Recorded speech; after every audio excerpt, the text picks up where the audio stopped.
El día de hoy daremos un breve recorrido por la historia de los puentes. La construcción de los puentes nace con la necesidad de facilitar la travesía a través de los desfiladeros, peñascos y ríos caudalosos. Se asocia al desarrollo de los pueblos debido a la necesidad del transporte de mercancías y también en muchos casos al transporte de soldados para la dominación de territorios. El presidente Franklin Roosevelt decía que no hay duda de que, bajo todos los aspectos, la historia de la construcción de puentes es la historia de la civilización. Por ella, se puede medir fácilmente una importante parte del progreso de un pueblo. El arte de construir puentes tiene su origen en la misma prehistoria. Puede decirse que nace cuando un día se les ocurre a los primeros habitantes derribar un árbol en forma que al caer enlazara las dos riberas de una corriente sobre la cual se deseaba establecer un paso. Esta genial ocurrencia le eximía de esperar a que la caída casual de un árbol le proporcionara un puente fortuito. Con el paso del tiempo fueron refinando esta técnica al unir más troncos, amarrarlos con cuerdas con lianas para tener una superficie peatonal más ancha e incluso a veces las cubrían con arcilla para hacer más plana la superficie. Los primeros puentes en el mundo antiguo se construyeron en madera. Se tienen documentos en los cuales Heródoto describe la construcción de un puente de barcas para que pasaran los soldados del rey Jerjes por el estrecho del Dardanelos durante la Segunda Guerra Médica. Jerjes mandó unir decenas de barcos atándolos con cuerdas de lino y papiro. Sin embargo, poco antes de concluirlo, se desató una tormenta que destruyó los puentes antes de que sus ejércitos pudieran cruzarlos. Y ahí hay una anécdota en la historia de cómo castigó al osado mar que se atrevió a interponerse al divino Jerjes, al cual mandó a que sus soldados le dieran 300 latigazos a las aguas y lanzar al mar decenas de grilletes calientes y así esclavizarlo. Mientras los soldados gritaban e insultaban al agua como si fuera un enemigo vencido. También en la época de Nabucodonosor se construyó un gran puente que atravesaba el río Éufrates y unía las dos partes de Babilonia con una longitud aproximada de 900 metros. Los puentes de madera, aunque son relativamente más fáciles de construir, tienen la desventaja de ser más rápidamente degradables ante agentes ambientales y por lo tanto es de corta duración. Posterior a la madera, se utilizó la roca como material para la construcción del puente, la cual tiene la desventaja de no resistir los esfuerzos de tensión, por lo que solo se puede utilizar en estructuras que se comporten solo a compresión, como lo son los arcos y las bóvedas. Los puentes más antiguos fueron construidos por los egipcios 2500 años antes de Cristo. Posterior a ello, los romanos adoptaron estas técnicas de los etruscos y desarrollaron magníficos resultados. Refinaron la técnica, adaptando el mortero, las bóvedas y mejorando el sistema de cimentación. Cabe resaltar que muchos de los puentes hechos por los romanos han desafiado el paso del tiempo y han llegado hasta la actualidad. Los romanos refinaron la técnica para construir puentes en roca, la cual se tallaba en adoquines que se disponían formando una dovela y entre dovela y dovela se colocaban otros adoquines para formar una superficie de tránsito. También desarrollaron la cimentación bajo el agua mediante cajones de madera de dobles paredes llenos de concreto o con gruesos bloques. En estos puentes, de más de una arcada, recurrían a estrechar las vías de agua mediante pilotes muy gruesos o represas. Las columnas estaban formadas por grandes bloques. La luz de los arcos era en general inferior a 20 metros, si bien destacan algunos que tienen una distancia un poco mayor, como es el puente de Alcántara en Cáceres, España, con una longitud de 28.6 metros. Con la construcción de los puentes, los romanos lograron que todos los caminos llegaran a Roma, ampliando así su territorio dominado. A la caída del Imperio romano, el arte de construir puentes sufrió un grave retroceso. Esto se debió a que los romanos hicieron sus puentes para salvar obstáculos durante la expansión de su imperio, por lo cual en el medievo se veía en los ríos una defensa natural contra los invasores. El puente era, por lo tanto, un punto débil en el sistema defensivo feudal.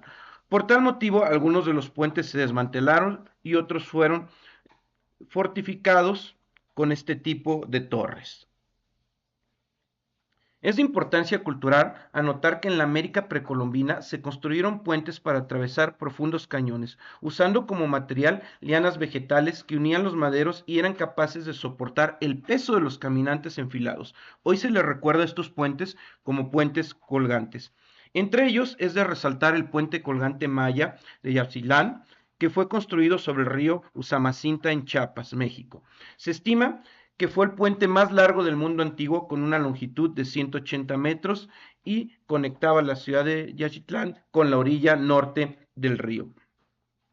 La construcción de puentes no experimentó cambios sustanciales durante más de 2000 años. La piedra y la madera eran utilizadas en tiempos napoleónicos de la misma manera como lo fueron en la época de Julio César. Sin embargo, los franceses fueron los que realizaron un estudio sistematizado de los arcos, logrando introducir cambios significativos en el diseño y en el proceso constructivo.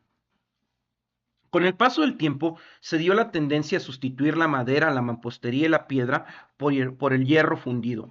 Y es así como ya entrado el siglo XVIII, en el año 1775 en Inglaterra, se construye el primer puente metálico. Fue el avance en el estudio de la resistencia de los materiales lo que permitió analizar y realizar los cálculos de estas estructuras metálicas.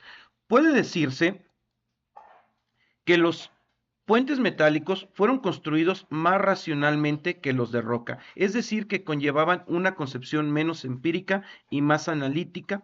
En esos momentos ya se tenía un mejor conocimiento del comportamiento de los elementos de fuerzas de tensión y flexión. Con la revolución industrial en el siglo XIX, los sistemas de celosía de hierro forjado fueron desarrollados para puentes más grandes, pero el hierro no tenía la fuerza elástica para soportar grandes cargas. Con la llegada del acero se tiene un alto límite elástico. Por ello fueron construidos puentes mucho más largos, muchos de ellos utilizando las ideas de un gran ingeniero en puentes como lo fue Eiffel. En 1823 apareció un nuevo tipo de puente, proyectado por Max Seguin, el puente colgante, que conocería un formidable desarrollo. Cabe mencionar que este tipo de puentes ya venía desde la América precolombina, simplemente lo que hizo Mark fue adaptar el tipo de materiales. En 1833 se acabó la construcción del puente metálico de Brooklyn en Nueva York, también un puente colgante de 480 metros de longitud que se ha convertido en un emblema de la ciudad. En 1867 se construyó el primer puente de contrapeso a través del Main en Alemania, proyectado por Heinrich Gerber, con 127 metros de longitud. Sin embargo, la aplicación de la teoría de la resistencia de los materiales fue inicialmente aceptada con mucha desconfianza y por muy pocos constructores, quienes le daban más importancia a la experiencia que a los cálculos. Con el avance en dicha teoría se construyeron los primeros puentes de concreto reforzado, de los cuales la mayoría se mantienen en pie y en servicio aún hoy en día, siendo una expresión de la relación entre la resistencia y la adecuación de las formas. Vale destacar la belleza arquitectónica y la armonía estética que caracterizaron a estos primeros puentes de concreto.